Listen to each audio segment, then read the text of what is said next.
Welcome back to another episode of Premier League Talk then everyone, and we've had a mental weekend of football this weekend. It's crazy action all throughout the Premier League with some seriously surprise results, some managers being put under even more pressure and a lot of questions being raised about certain teams and their performances. So let's delve straight into it. We will start with Nottingham Forest 3, Tottenham 0. Now, for Forest, this was an unbelievable performance. I mean, they are still 16th in the league, but we've seen them do this season. Memorable victories include the one at Anfield, where they went there, wiped the floor with the champions, running out 3-0 winners. Now, this was very much similar sort of game. I mean, Tottenham, I think, are a lot worse than Liverpool, although Liverpool were on that poor run. But still, you'd expect Tottenham to get something out of this game. I mean, they're coming off of the back of a 3-0 win in midweek in the Champions League. Yes, it was against Slavia Prague, but that's still Champions League football. It's tough to get results in that competition, and you'd think they'd get something out of this game. Forest, they haven't been on the best run of form recently.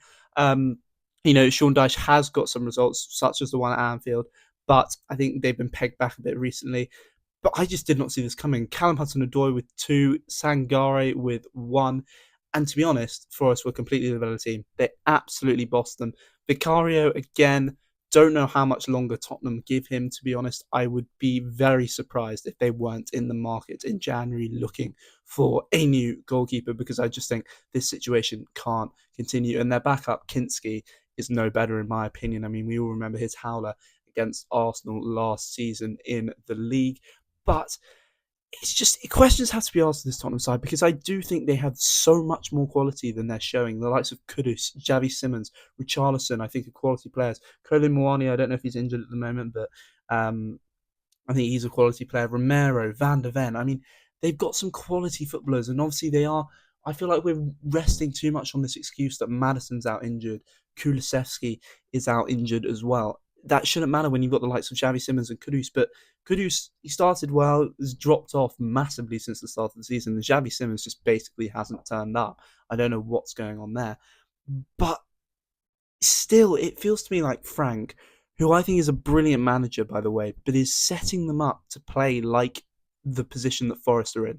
They're a mid-table Premier League side, just going to go there and try and sit deep, hit on the counter-attack, and not actually control the game, which is what you'd expect a big six side like Tottenham to do in these situations. I mean, Tottenham, yes, they play some really good attacking football. That's what we associate with Tottenham Hotspur.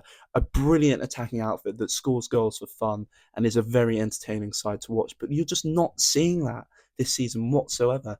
And I don't know whether it's because Thomas Frank is out of his depth. I don't think he is. I think he does deserve time to be able to implement his ideas at Spurs. I mean, we saw what he did at Brentford. Yes, it's a very different situation where you feel they were more willing to give him time to implement his ideas. But, Daniel Levy's gone now. So this Spurs hierarchy, board, whatever you want to call it, should be putting all their eggs behind Thomas Frank to allow him to stamp his identity on the club, because we've seen it recently. They've gone through managers like No Tomorrow. Postecoglou lasted 2 seasons and was sacked after winning their first trophy in 17 years. Nuno didn't last long.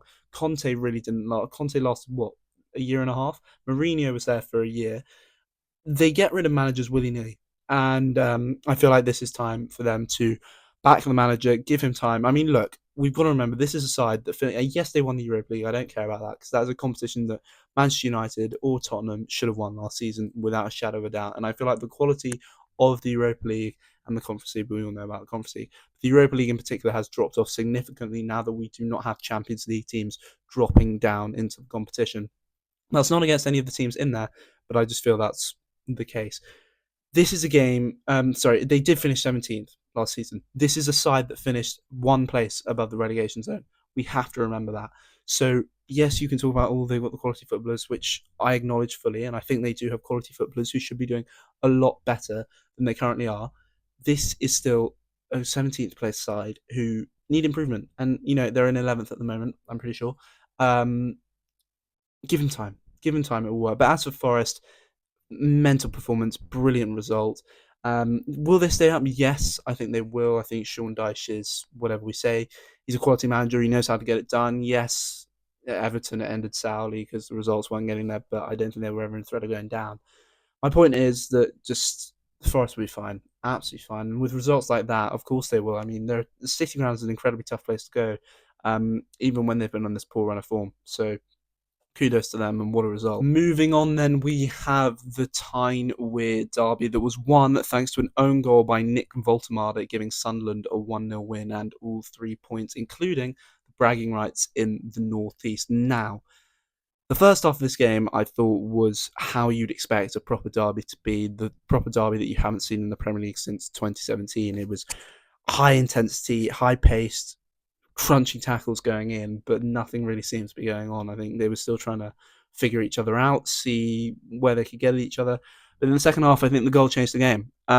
Completely changed the game. Sunderland were all over Newcastle. I mean, yes, Newcastle did get some control back towards the mid end of the second half, but I just don't think there was ever a period where I felt Sunderland were under threat and that Newcastle were ever really going to get something out of the game. And it's been the story of Newcastle's season, really. They play well in certain games, but they can't see out a full 90 minutes of football without collapsing. And, this Newcastle team over the past few years, we've associated them with bullying sides and just dominating teams physically, but it's almost switched, like, completely. They are now the team that's getting bossed off the ball and just they can't seem to get themselves into the big games. And yeah, they can talk the talk, but at the end of the day, they're not up for it. I don't know what it is. And Bruno Guimaraes obviously came out after the game and said he was embarrassed to be a Newcastle United player, which tells you a lot about probably the mentality of the squad right now. That I think there is a lot of frustration, and ultimately the manager needs to be called into question. I think it is time that we start having conversations about Eddie Howe. Yes, they lost Isak in the summer, but you can't say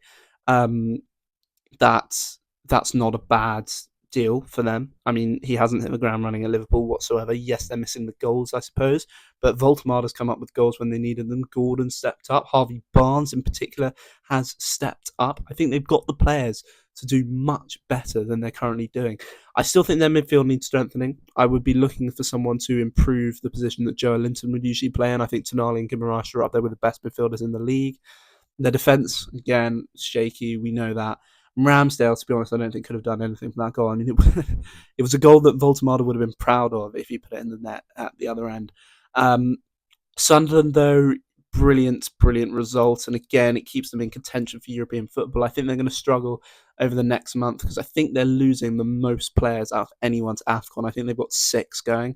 So it'll be very interesting to see how they get on without those players. But again, they turn up. They are there to their whole game plan is, you know what, just stay in the game.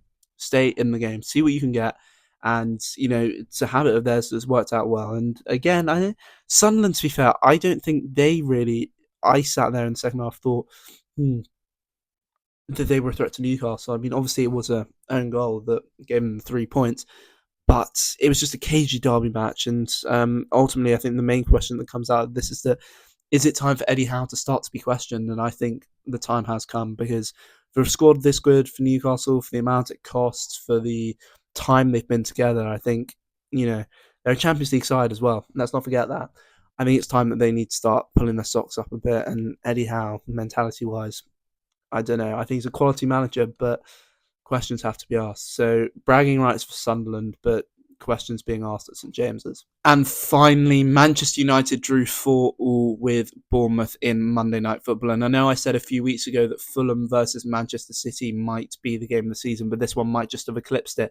Honestly, the end-to-end action, 2 wonderful free kicks from Bruno Fernandes and Marcus Tavernier. They share a point each, and it's probably a fair result. I thought United going forward looked excellent.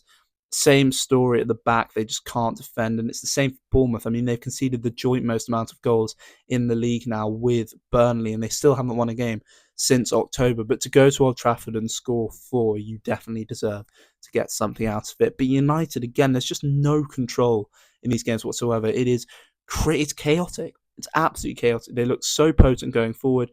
I still cannot for the life of me understand why Kobbie Mainoo isn't played in that midfield. He came on last night and I thought he looked pretty good. Casemiro is now suspended for the Villa game because he's accumulated too many yellow cards. So that'll be a good chance to see Mainoo. I mean, yes, there were moments where he did look rusty, but you can understand that because he hasn't been getting minutes. It's weird. And Fernandes, I think, now that Mbuemo's going off to AFCON, Ahmad's going off to AFCON, we might see Fernandes pushed up into a cam position rather than playing in the centre of midfield, because I don't really know what Amorim's trying to do here. I've said it for a while now. Bruno Fernandes should not be playing in the four, sort of across the middle of the park. He should be playing one of the two positions behind the striker, whether that's with Mason Mount or with Brian Mbeumo. He should be there because, yes, he's the top assister in the Premier League this season, I think. Imagine what he'd do in a more advanced position, getting more goals as well. I think a lot of change needs to be had at Man United. And their defence, I mean, Lamens kept them in the game, let's not forget. In the final few minutes of that match, he made two brilliant saves that stopped United losing the game and ending. I think there's a run there on at the moment where they've never lost a game in the Premier League at Old Trafford, where they've been winning it at half time. That could have changed last night if it wasn't for the goalkeeper. He looks like he could be very promising in the future. Obviously, he's not the finished article yet.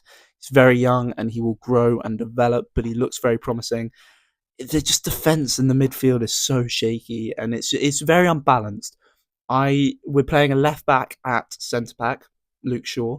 We've still got right backs playing at left wing back. We've got a Cam playing in almost a holding position.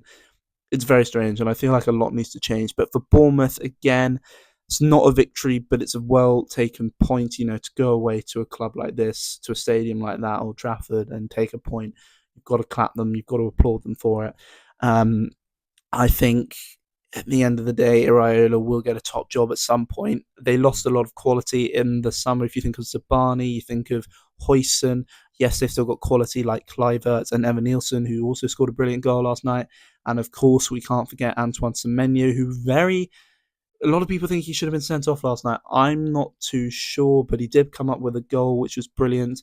So yeah, a well-taken point for Bournemouth. They've got to get back to winning ways soon because, as I say, they're still outside of the top 10, which, for a team that a few weeks ago looked like they could have been challenging for Europe, it's not ideal. So we'll see what happens, but a thoroughly, thoroughly entertaining game. Well, this is how the Premier League stands then at the end of this match week. I will put it on the screen now as we see Arsenal still lead the way. A very poor performance against Wolves, but they get all 3 points in the end. Manchester City are still breathing down their necks though. 34 points, only 2 points behind. Aston Villa as well, 3 points behind the league leaders, coming back from behind twice to beat West Ham.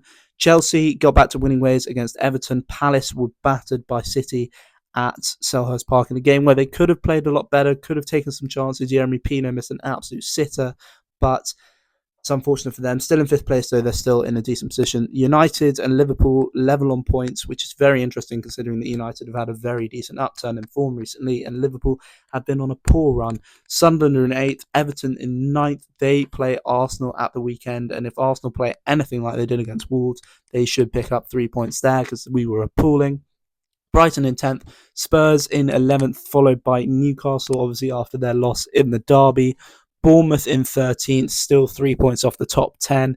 Not looking good for them. They need to find some win somewhere. Fulham back to winning ways, having beaten Burnley 3-2 at the weekend.